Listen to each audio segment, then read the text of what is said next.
Greetings.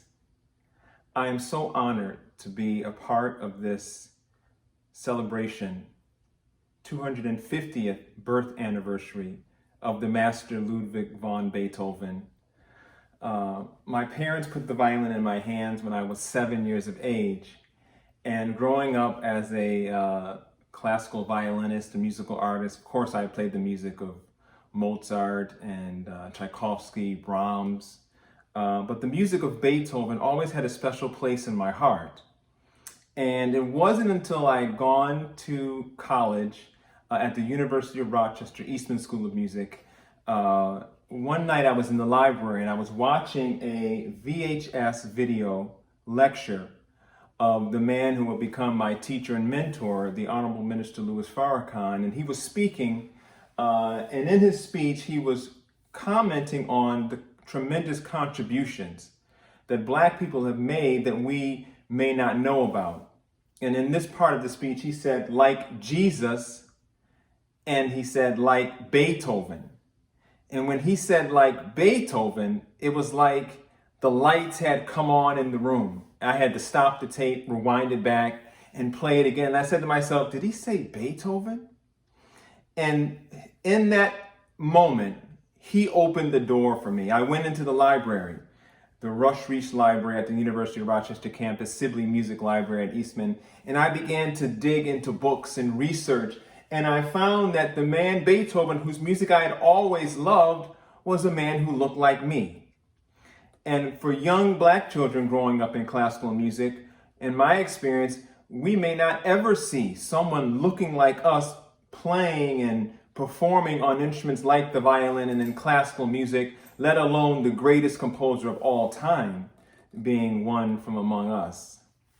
Later on, I would be with the Honorable Minister Louis Farrakhan when he would perform the Beethoven Violin Concerto in Los Angeles in 2002 with the Symphony of the New World. And when he began to mentor me on this piece, the tremendous power of the Beethoven Violin Concerto and what Beethoven put in his concerto, the minister said to me, using the example of the life of Beethoven and his challenges, to let the adversity in your life serve your creativity.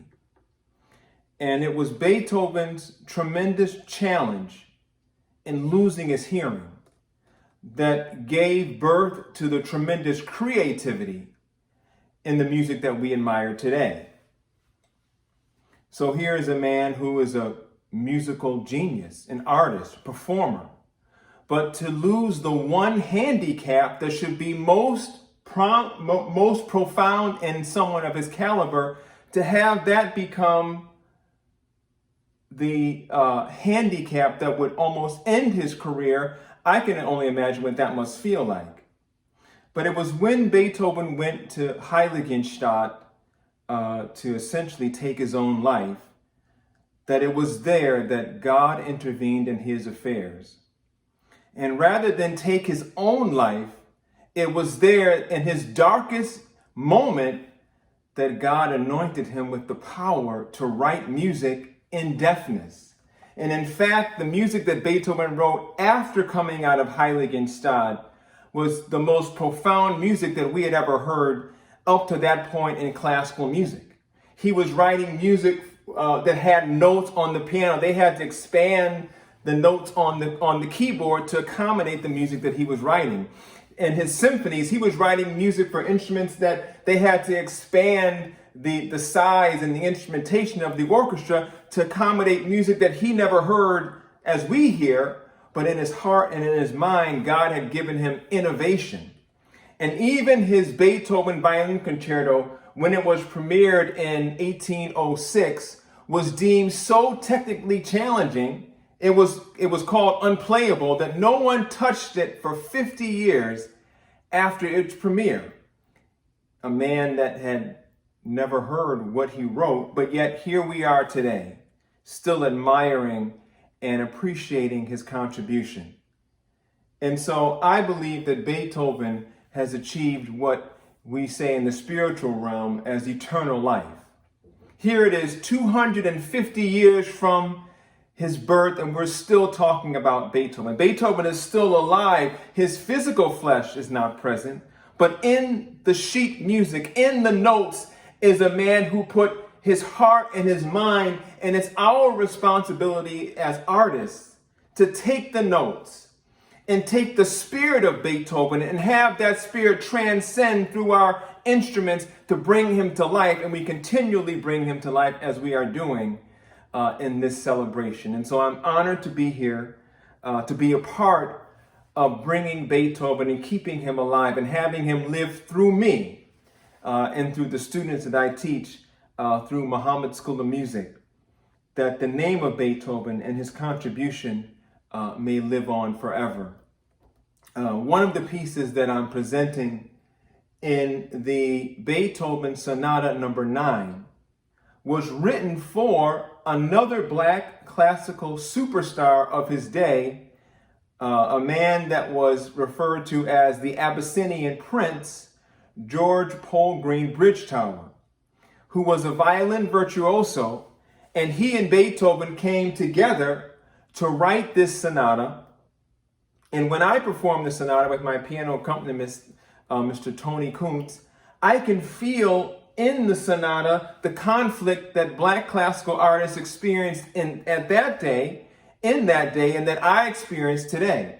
I can hear the back and forth between the piano and the violin, and the conversation that these two men had, these two brothers had, and their experience that they wrote into the music.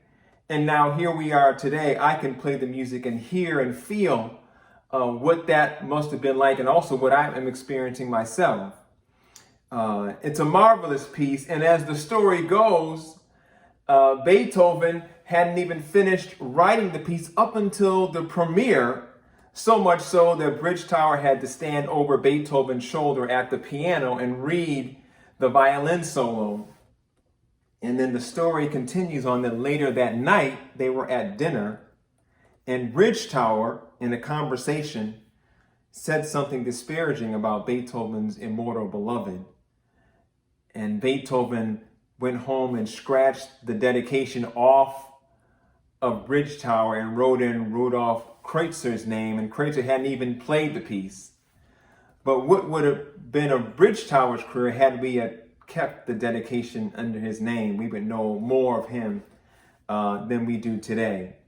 And the second piece that we're offering from Muhammad School of Music is an excerpt from our 2015 performance of National Opera Week, where we presented the Beethoven Violin Concerto in its entirety. And for the finale, the students of Muhammad School of Music performed an excerpt from Beethoven's Ode to Joy, the culminating work of his artistry, the piece that represents Beethoven's call for universal brotherhood, a piece that was so monumental at the time that when Beethoven passed several years later, they say that over 20,000 people came to his funeral service. The Ode to Joy is a legendary, timeless work that, again, as we are celebrating now 250 years later, Beethoven remains alive. His message of hope and peace and universal brotherhood remains alive. And this time, the time of George Floyd, the time of the conflict in politics and religion and divisiveness all over the world, Beethoven's music represents the sign of what can be accomplished when we come together. So when I play the Beethoven Violin Concerto or conduct the Ode to Joy, in front of the orchestra, we have all of these instruments. We have the violins, and we have the cellos and the flutes and the oboes and the brass and the percussion. And as Beethoven was able to go into his heart and his mind in the silence of deafness, but yet hear what God put in him, he was able to put on the score, on the staff, and put the violins with the cellos and the flute, and then the voices of the Ninth Symphony, and the solo voice, the tenor and the baritone and the soprano and the alto, and compose a masterpiece that when we sit in the audience and hear the harmonies, it shows us what human beings can do when we are set on the staff of life to produce a harmonious creation. So I'm thankful for Beethoven. I'm thankful for the opportunity to live and to be able to play his music and bring his music to life in me, in my students, and in my artistic expression. I hope you enjoy our performances. Thank you.